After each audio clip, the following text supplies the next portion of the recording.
شاہ صاحب کچھ ایسے ایریاز پہ پچھلے آپ نے 4-6 ہفتوں میں کام کیا ہے، آپ، عمران خان اور جنرل باجوہ.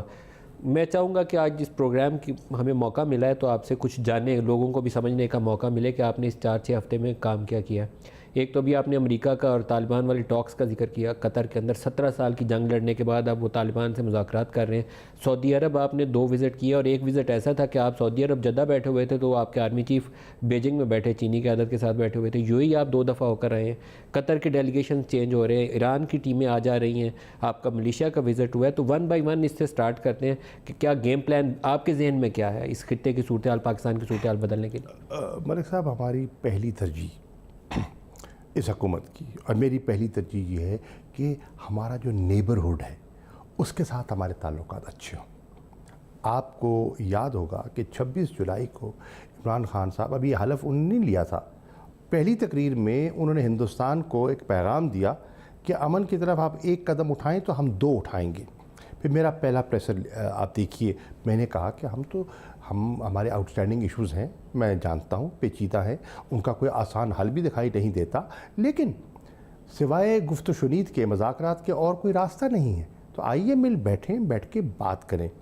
قائل ہو گئے، تاریخ طے ہو گئی.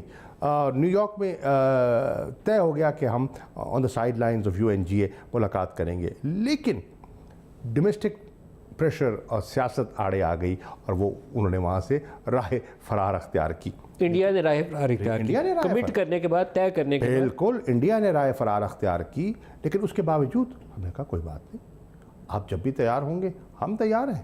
ہمیں نہ کوئی گھبراہٹ ہے، نہ ہمیں پریشانی ہے. دیکھیے، صورتحال بدل رہی ہے، ہندوستان کو اس سے آنکھ نہیں چرانی چاہیے. ان کا موقف کیا رہا ہے؟ ان کا موقف یہ رہا ہے کہ دیکھیے، جو کچھ مقبوضہ کشمیر پہ ہو رہا ہے نا، وہ پاکستان کی ایما پہ ہو رہا ہے.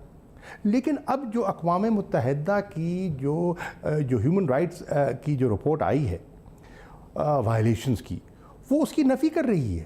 وہ کہہ رہی ہے کہ آپ کے ہندوستان کے مقبوضہ کشمیر میں حالات بہت تیزی سے بگڑ رہے ہیں اور بڑی تیزی سے ایلینیشن ہو رہی ہے، اور وہ ایک عوام کی لہر ہے، ایک نوجوان طبقے میں جو ان پالیسیز کے خلاف، اس بربریت کے خلاف کھڑی ہو رہی ہے. پھر اقوام متحدہ کی ہیومن رائٹس کی وہ رپورٹ نہیں، کمشنر کی رپورٹ کافی نہیں ہے. آل پارٹیز پارلیمنٹری گروپ جو ہاؤس آف کامنز نے جس کو تشکیل دیا، 30 اکتوبر کو اس کی رپورٹ آ گئی ہے، اور وہی کہہ رہی ہے جو اقوام متحدہ کہہ رہی ہے. تو اب پاکستان نہیں کہہ رہا، تو انٹرنیشنل فورمز پر بات ہو رہی ہے. اور اب جنوری میں برسلز میں یورپین پارلیمنٹ میں کشمیر پہ بحث ہونی ہے. تو یہ کیوں ہو رہا ہے؟ وہ تو کہتے تھے اس پہ بات کی ضرورت ہی نہیں ہے، یہ 2 طرفہ بات ہے. 2 طرفہ آگے بڑھنے کو تیار نہیں ہے، اور دبانے کی کوشش کی، اور بہت سی قوتوں نے اپنے مفادات کو مد نظر رکھتے ہوئے اس پر توجہ نہیں تھی.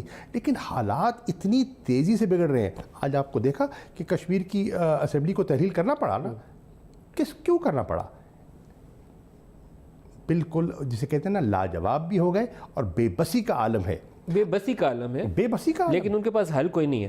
بالکل حل نہیں. جب اپنی 2 ریاستوں میں الیکشن آتے ہیں تو انگلی ہماری طرف اٹھا کے، کیونکہ ڈومیسٹک آڈینس کو سوٹ کرتا ہے، الزام تراشی بھی کر لیتے ہیں، آتنکواد کا شور بھی مچا دیتے ہیں، لیکن وہاں پر حالات ان کے قابو سے باہر ہوتے جا رہے ہیں.